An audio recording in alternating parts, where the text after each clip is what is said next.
Hey, what's up guys? This is adreN. I am the new in-game leader for Curse, so expect to see some content from me now.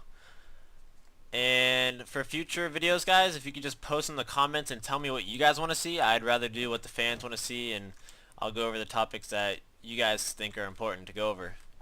So starting off on this video, I'm going to talk about peeking and how to peek, what's the right way, wrong way to peek, when to peek and when to just fall back and give your spot.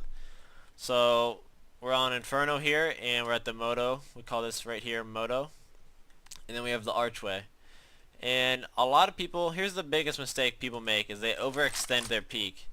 And what I mean by that is they swing out too far when they peek. So let's say we're going to peek this arch side here. Newer players will just swing really wide and expose themselves to all the enemies that could possibly be at the arch side. And for the sake of this video, we're going to pretend the watermelon are people. So we have a guy here, a guy here, and a guy here. So if we're swinging too wide and overextending our peek, so we're coming around the corner here, we're exposing ourselves to 3 people at once. So we're 3 more times likely to die than if we were to just peek one at a time, which is what you want to do, is just peek one guy at a time. So at this spot here on the map, what you don't want to do is ever really peek. You don't like to peek close unless you're just doing a quick spot and you're really not planning on fighting them. So this is not what to do. It's just to swing like this, because you're going to be exposing yourself to everyone at once. So to eliminate that, you want to just step your angle back a little further away from the corner, and then you'll peek like this. So you're just showing yourself to this guy, so you can kill him, pop, keep walking around, kill him, and then kill this guy here, instead of just come around here and just swing out wide and having all 3 people at once. So it would look like this if you're actually peeking the archway.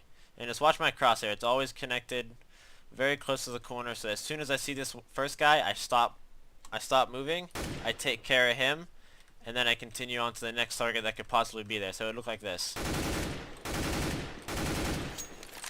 Instead of people, it won't always be perfect that you're fighting a one-on-one. Let's say here, sometimes you might take it a little bit too far of an angle, and now we're exposing ourselves to 2 people, but it's way better than just swinging out wide and just showing yourself to everyone. Your chances of dying and your chances of getting trade killed is a lot higher. So you're going to want to work on just peeking and only peeking, trying to peek one guy at a time when you're fighting. Another topic on peeking is when to actually peek and when to just fall back and give your spot. And it's very like spot oriented. Like on this map, let's for example the archway here, you need to contest the archway, because if you give it up, you're giving a lot of map control to the terrorists. They can go on your archway, they can go on your spawn, they can flank your teammates at the B area, they could wrap around here into your library. So this arch side is very important. So this guy is probably going to fight till death unless he really gets blind or something happens, and then he communicates that he's giving it so that his teammates know, and then he falls back and says, hey, arch is open, lets his teammates know that. But really, he wants to almost contest until death here at the archway, so that they don't get this, there's a lot of map control. So you don't want to give them that. And you'll want help from the site guys to hold it down. So for an example, let's say you spot a guy here, you spot this guy, boom. You take a shot at him, you say I'm blind. You might want to have your porch guy, or just your site guy, just to toss a flash on top of this, so that you can continue to peek and contest this.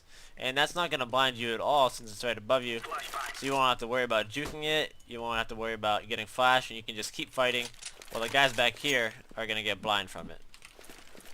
So you'll want to contest this. So getting peeky at the archway is not too bad, because it's a very important spot to hold. But for example, if we're playing the porch here, there's no really point to hold this until death. You always want to start off at least a little bit aggressive, hold the mid, smoke the mid, and then once maybe your smoke goes away or the terrorists start executing some good flashes to take control of this area, you don't really need to contest it. So peeking this over and over again is not necessary, because giving this is not that big of a deal. So you can fall back into the site and play a little bit more passive, play a crossfire with your teammate, and set up like that. So it really depends on the spot and how important the spot is on what you're peeking and what you're giving up if you don't peek it. Another topic here is on peeking is kind of the angles that you peek. Let's say it's harder to peek angles where the enemy is cautious and kind of shoulder peeking you. So for example, if you're playing the arch here and you're holding this straight on angle here, I find this to be a very tough shot to hit because you're not really sure if the terrorist is going to swing out wide and just non-stop run across, or if he's going to juke peek you like this and cause you to miss your shot. So you're really not sure where to put your crosshair, if you want to put it tight for him to juke you, or if you want to give yourself some space for a reaction shot. So I don't like to put myself in these situations. I like to set myself up on an easy shot and just let them walk into your crosshair. So instead of playing this angle here, I'll just take a more passive angle and just try out this one right here.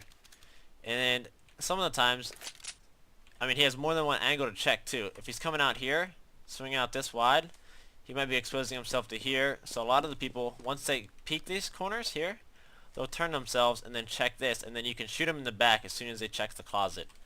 So I like a more passive angle where the enemy is going to be less cautious. He won't be doing these little shoulder peeks. That he'll be just kind of holding his strafe key nice and smoothly, and boom, you can just take a nice reaction shot and just set yourself up just right here. Another way of peeking besides playing a passive angle like this, or playing the tough angle like this where you're not really sure what the terrorist is going to do, or your enemy is going to do, is to do an aggressive peek. And you peek really fast in this game, so it works out pretty well. So instead of just holding that peek like this, you can be the peeker. So you can be the aggressor. So you can hold like this, peek, unpeek, peek, and just timingly peek these corners. And you have the advantage in the element of surprise if you're the one peeking him. So let's say you peek, oh, no one's there. You kind of like notice that no one's there, and then he peeks you instantly. So it works pretty well in this game.